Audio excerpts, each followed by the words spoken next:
El viento ululaba entre las calles empedradas de un pequeño pueblo mexicano cuando Carmen cerró la puerta de su casa con manos temblorosas.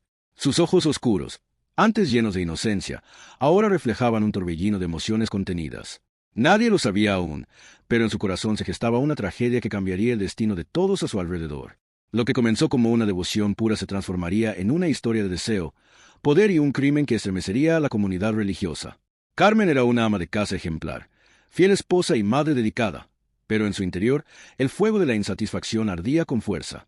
Su esposo, un hombre trabajador pero apático, pasaba la mayor parte del día entre su taller mecánico y el bar del pueblo, dejando a Carmen sola con sus pensamientos y anhelos. La iglesia era su refugio, su escape, el único lugar donde sentía que su espíritu encontraba consuelo. Pero todo cambió el día en que conoció al arzobispo Hernández. Era un hombre de voz imponente, de modales refinados y un carisma electrizante. Su elocuencia en los sermones hipnotizaba a la feligresía. Pero para Carmen, su sola presencia encendía algo más profundo. Una tarde, después de la misa, sus miradas se cruzaron en la sacristía. Fue un instante fugaz, pero suficiente para encender la chispa de una pasión prohibida. Las visitas de Carmen a la iglesia se hicieron más frecuentes, disfrazadas de actos de devoción. Hernández, consciente de su atracción mutua, trató de resistirse, pero pronto cedió a la tentación. Lo que empezó como confesiones nocturnas se convirtió en encuentros clandestinos en los pasillos oscuros del convento. Pero Hernández no era el único que había sucumbido a los encantos de Carmen. El arzobispo Ramírez, un hombre austero y de mirada severa, también había caído bajo su hechizo. A diferencia de Hernández, Ramírez no buscaba el amor, sino el control. Carmen, atrapada entre la pasión y la obsesión, descubrió que estaba enredada en un juego de poder que la sobrepasaba.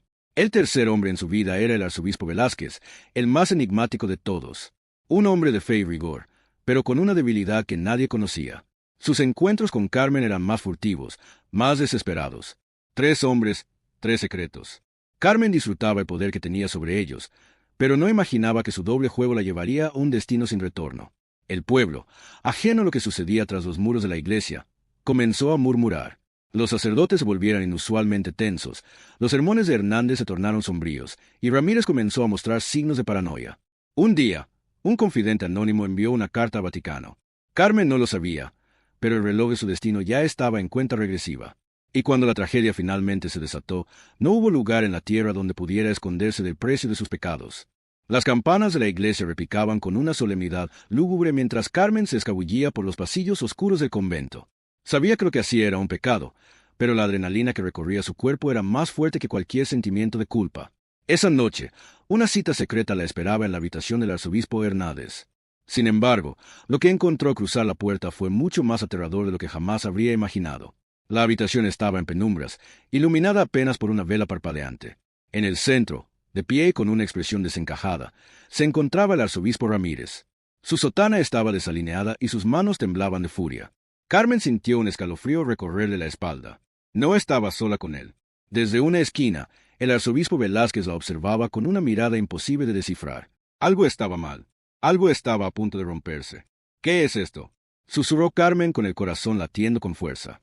Ramírez avanzó hacia ella con una sonrisa retorcida. Es un juego del que nunca debiste formar parte. Antes de que pudiera reaccionar, Velázquez cerró la puerta tras ella. El aire se tornó denso, la habitación parecía encogerse. Carmen sintió que el suelo se desvanecía bajo sus pies. Lo que comenzó como una serie de encuentros furtivos había escalado hasta un punto de no retorno. Ramírez había descubierto el juego de Carmen con los otros 2 arzobispos, y ahora el poder había cambiado de manos. Ya no era ella quien controlaba la situación. Eran ellos. Hernández, el primero en caer en su hechizo, estaba ausente esa noche. ¿Dónde estaba? ¿Sabía lo que estaba pasando? Carmen intentó retroceder, pero Ramírez la tomó del brazo con fuerza. Pensaste que podías jugar con nosotros, ¿verdad?, murmuró con voz venenosa. Pero ahora eres tú la que está atrapada. Velázquez permanecía en silencio. Sus ojos oscuros brillaban con un destello de advertencia. Carmen comprendió que lo que había entre ellos ya no era deseo, ni siquiera obsesión. Era algo mucho más peligroso. Algo que podría costarle la vida. En ese instante, un golpe seco resonó en la puerta. Un susurro del otro lado rompió el silencio. Nos han descubierto. El horror se reflejó en los rostros de los 3 hombres. Ramírez soltó a Carmen de golpe. Velázquez dio un paso atrás. Y entonces, el caos se desató. La puerta se abrió de un empujón y varias sombras irrumpieron en la habitación. El escándalo había salido de los muros del convento y ahora estaba a punto de arrastrarlos a todos al abismo. Carmen no sabía quién había hablado. Solo sabía una cosa: esa noche marcaría el inicio de su caída. El eco de los pasos apresurados resonaba en los pasillos de piedra del convento. Carmen apenas podía respirar. Sus piernas flaqueaban, pero el miedo la impulsaba a seguir corriendo. Detrás de ella, los gritos de los arzobispos se confundían con las voces de los frailes y las monjas que se habían congregado en la entrada del edificio. «¡Deténganla!», bramó el arzobispo Ramírez. Carmen sintió un nudo en el estómago. ¿Detenerla? ¿Por qué? ¿Qué estaban diciendo sobre ella? Giró en la esquina y se topó con la figura imponente del padre Esteban, un hombre de mirada dura y voz grave, cuya autoridad se extendía más allá de las paredes de la iglesia. «¿Qué has hecho, mujer?», susurró, tomándola por los hombros. Carmen sintió que el mundo se desmoronaba bajo sus pies. Sus labios temblaron, pero antes de que pudiera responder, las palabras heladas del arzobispo Velázquez atravesaron el aire como cuchillas. Ella intentó embelezarnos. Un murmullo de horror se expandió entre los presentes. Carmen abrió los ojos con incredulidad. «Eso es mentira», gritó, pero su voz se perdió entre las acusaciones. Ramírez se llevó una mano al pecho, fingiendo un mareo, mientras Velázquez extendía un pequeño frasco de vidrio ante los ojos del padre Esteban. «La encontramos con esto en sus ropas», dijo. «Un veneno mortal». Carmen miró el frasco y sintió que el aire abandonaba sus pulmones. No tenía idea de cómo había llegado ahí, pero lo entendió todo de inmediato. La estaban incriminando. «No, no es mío», susurró, pero las manos firmes del padre Esteban ya la sujetaban con fuerza. Las monjas murmuraban entre sí, algunas persignándose. Los frailes intercambiaban miradas de preocupación. El escándalo había explotado. «Debemos entregarla a las autoridades», sentenció el padre Esteban. El arzobispo Ramírez sonrió levemente. Eso sería lo correcto. Carmen sintió una oleada de desesperación. No podía dejar que la entregaran. Sabía que, si la llevaban a la justicia, nunca más volvería a ver la luz del día.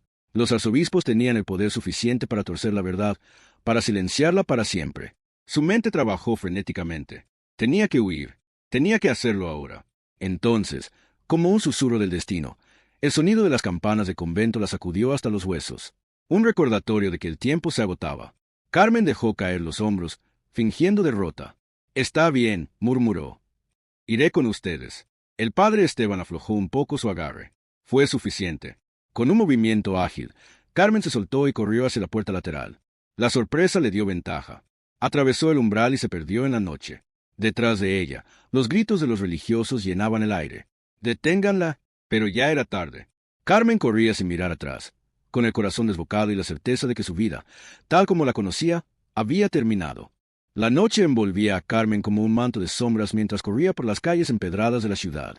El convento quedaba atrás, pero la amenaza de los arzobispos aún pesaba sobre ella como una sentencia de muerte. Sus pulmones ardían, sus piernas temblaban, pero no podía detenerse. No aún. Sabía que, si la atrapaban, no habría juicio ni oportunidad de defenderse. Solo habría silencio, y su nombre sería borrado como si nunca hubiese existido. El sonido de su respiración entrecortada se mezclaba con el eco de los cascos de caballos y el murmullo distante de los mercaderes que aún cerraban sus puestos nocturnos. Debía esconderse. Pensó en la casa de su hermana, pero rápidamente desechó la idea. Si los arzobispos la buscaban, ese sería el primer lugar a que irían. Necesitaba un refugio donde nadie sospechara de su presencia. De pronto, sintió una presencia a su lado. Un susurro en la oscuridad. «No corras así, te delatas demasiado». Carmen se giró con el corazón desbocado. Un hombre con un manto oscuro la observaba desde la sombra de un portal. No podía ver su rostro, pero su voz tenía un tono de urgencia que la paralizó. «¿Quién eres?», susurró ella, con el miedo enredado en su garganta. «Alguien que sabe lo que hiciste y lo que no hiciste». Las palabras la estremecieron. Un espía de los arzobispos, pensó, pero algo en su postura, en la forma en que miraba alrededor como asegurándose de que nadie los viera, le dijo que la verdad era más compleja. «¿Qué quieres de mí?», preguntó, incapaz de dar un paso atrás. El hombre guardó silencio un momento, luego extendió una mano enguantada y le mostró algo pequeño, brillando la luz de un farol cercano. Un rosario, pero no cualquier rosario. Carmen sintió un escalofrío recorrerle la espalda. Lo reconoció de inmediato. Era el mismo rosario que el arzobispo Hernández llevaba siempre en su muñeca, aquel que besaba cada mañana antes de la misa. «¿Dónde conseguiste eso?», preguntó con el estómago revuelto por la sospecha. El hombre dejó escapar un suspiro y dio un paso hacia ella, bajando la voz. «Hernández está muerto». Carmen sintió que el mundo giraba a su alrededor. Sus piernas cedieron y se sostuvo de la pared más cercana. No, no puede ser. Lo encontraron en su despacho hace unas horas. Pero lo más extraño, el hombre hizo una pausa, evaluando su reacción. Es que no hay señales de que haya sido un suicidio, ni de que haya luchado. El aire se volvió pesado. Entonces alguien lo silenció. Alguien que sabía demasiado. El hombre volvió a observarla con intensidad. Dijeron que tú tenías razones para quererlo muerto, que temías que hablara. Carmen negó con la cabeza, incapaz de procesar la acusación. Eso no es cierto. Yo nunca, lo sé, la interrumpió. Y también sé que los arzobispos te tendieron una trampa. Pero hay algo que ellos no saben, algo que podría cambiarlo todo. Carmen tragó saliva. ¿Qué cosa? El hombre la miró fijamente. Hernández dejó una carta, una que nunca llegó a su destinatario. El corazón de Carmen latía como un tambor de guerra. ¿Qué decía esa carta? El hombre inclinó la cabeza, como si midiera sus palabras. Decía la verdad. El silencio que siguió fue ensordecedor. Si esa carta existe, si logramos encontrarla, murmuró Carmen, sintiendo una chispa de esperanza entre la desesperación, podríamos limpiar tu nombre.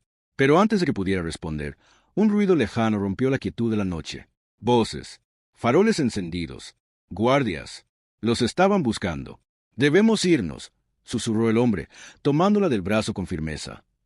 Si te atrapan ahora, no habrá carta que pueda salvarte. Carmen dudó solo un instante antes de seguirlo, desapareciendo en la oscuridad de la ciudad. Pero en su mente, una sola pregunta no la dejaba en paz. Si los arzobispos ya habían eliminado a Hernández, ¿cuánto tiempo le quedaba a ella antes de convertirse en la siguiente víctima?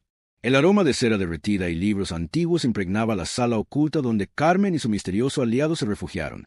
La pequeña habitación, escondida en el sótano de una iglesia abandonada, parecía un santuario olvidado, un lugar donde los pecados del pasado se habían detenido en el tiempo. No tenemos mucho tiempo, dijo el hombre, encendiendo un candil y arrojando su capa sobre un viejo escritorio de roble. Si los arzobispos ya están moviendo sus piezas, significa que la carta está más cerca de lo que creemos. Carmen aún no lograba procesar todo lo que había sucedido. Su corazón martilleaba su pecho con fuerza mientras observaba a su acompañante con desconfianza. Todavía no me has dicho tu nombre. El hombre levantó la vista del pergamino que sostenía. Llámame Rafael. ¿Y cómo es que sabes tanto sobre todo esto, Rafael? Él soltó una leve risa, sin apartar la mirada de sus documentos. Porque yo también he estado en su lista negra. Carmen sintió un escalofrío. ¿Quién eres realmente? Esta vez, Rafael se detuvo y la miró fijamente. Fui uno de ellos. El aire pareció volverse más denso en la habitación. ¿Uno de quién? Uno de los hombres que protegían sus secretos. Carmen sintió que sus piernas flaqueaban. Entonces, ¿estás desolado? No. Si lo estuviera, no estarías viva. Rafael se acercó y colocó la carta sobre la mesa.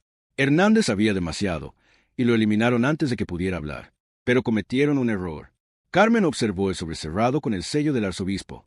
La carta, esta no es la original, aclaró Rafael. Es una copia que logré hacer antes de que la desaparecieran. Carmen sintió que su piel se erizaba. ¿Qué dice? Rafael exhaló, como si llevara el peso del mundo sobre los hombros. Hernández sabía que lo iban a matar, y escribió esto como su última confesión. Tomó el sobre y lo abrió lentamente, extrayendo un trozo de papel con tinta ennegrecida por el paso del tiempo. Su voz resonó en la pequeña habitación mientras leía. A quien encuentre estas palabras. Si este mensaje ha llegado a tus manos, es porque ya no estoy en este mundo. Durante años, he sido testigo de secretos que ningún hombre debería conocer. Creí en el perdón, creí en la redención, pero ahora sé que hay pecados que no pueden borrarse. Carmen no es culpable. Ella fue solo un instrumento en un juego mucho más grande. Un juego donde los peones se sacrifican para proteger al rey. Si me matan, busca la verdad en el archivo prohibido de la catedral. Ahí está todo. Ahí está el pecado más grande de la iglesia. Que Dios tenga misericordia de nuestras almas. Un silencio absoluto llenó el lugar.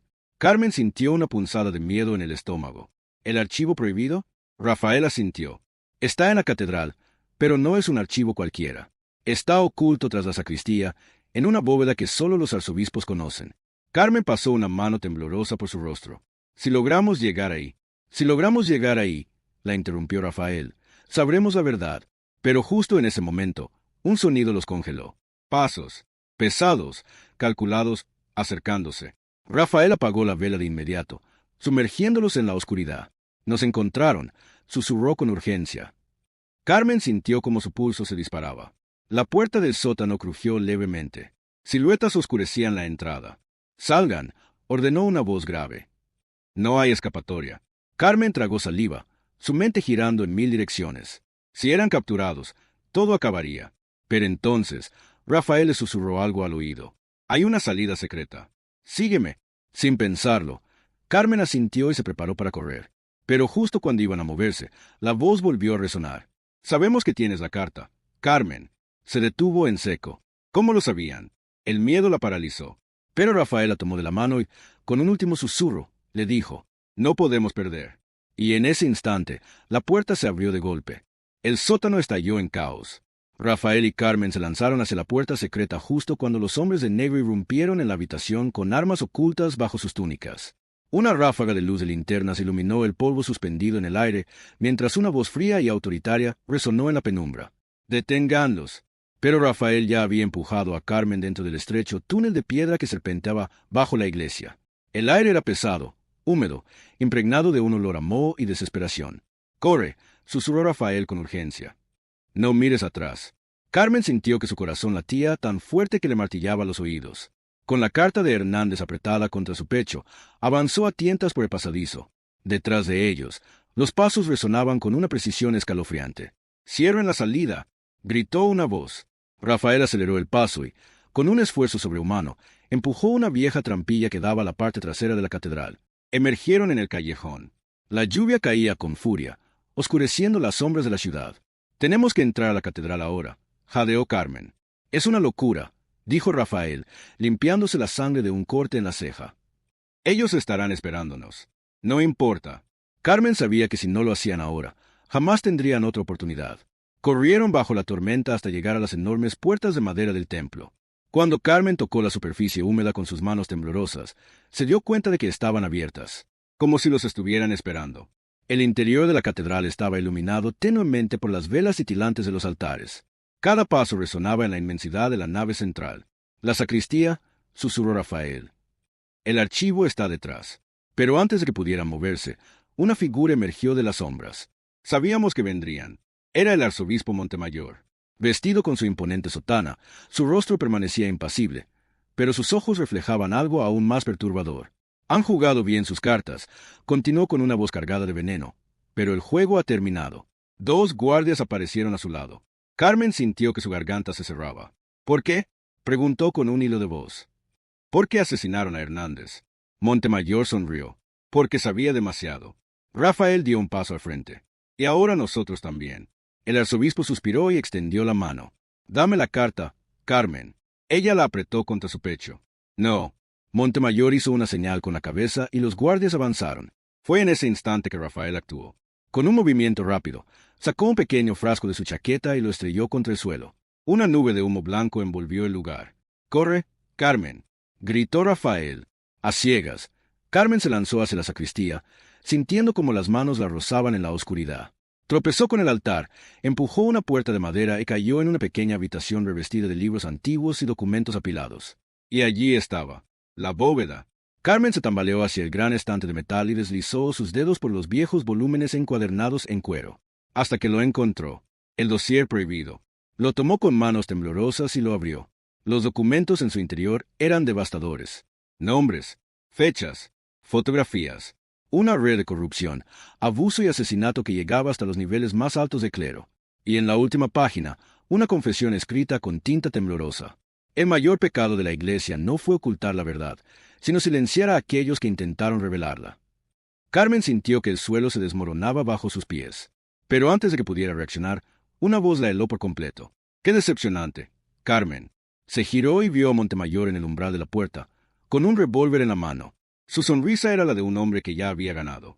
«Llegaste demasiado lejos». El disparo resonó en la sacristía. El cuerpo de Carmen cayó al suelo. Los documentos quedaron esparcidos a su alrededor, empapados en sangre. Todo se desvaneció. Días después, los periódicos solo hablaban de un incendio en la catedral. No mencionaban a Carmen. No mencionaban a Hernández. No mencionaban nada. Todo había sido borrado. Pero lo que no sabían era que Rafael había escapado. Y con él, la verdad. Porque en las sombras, en lo más profundo de la red oscura de Internet, los archivos prohibidos estaban siendo publicados, uno por uno. El pecado de la Iglesia no se había podido ocultar, y esta vez no habría forma de silenciarlo.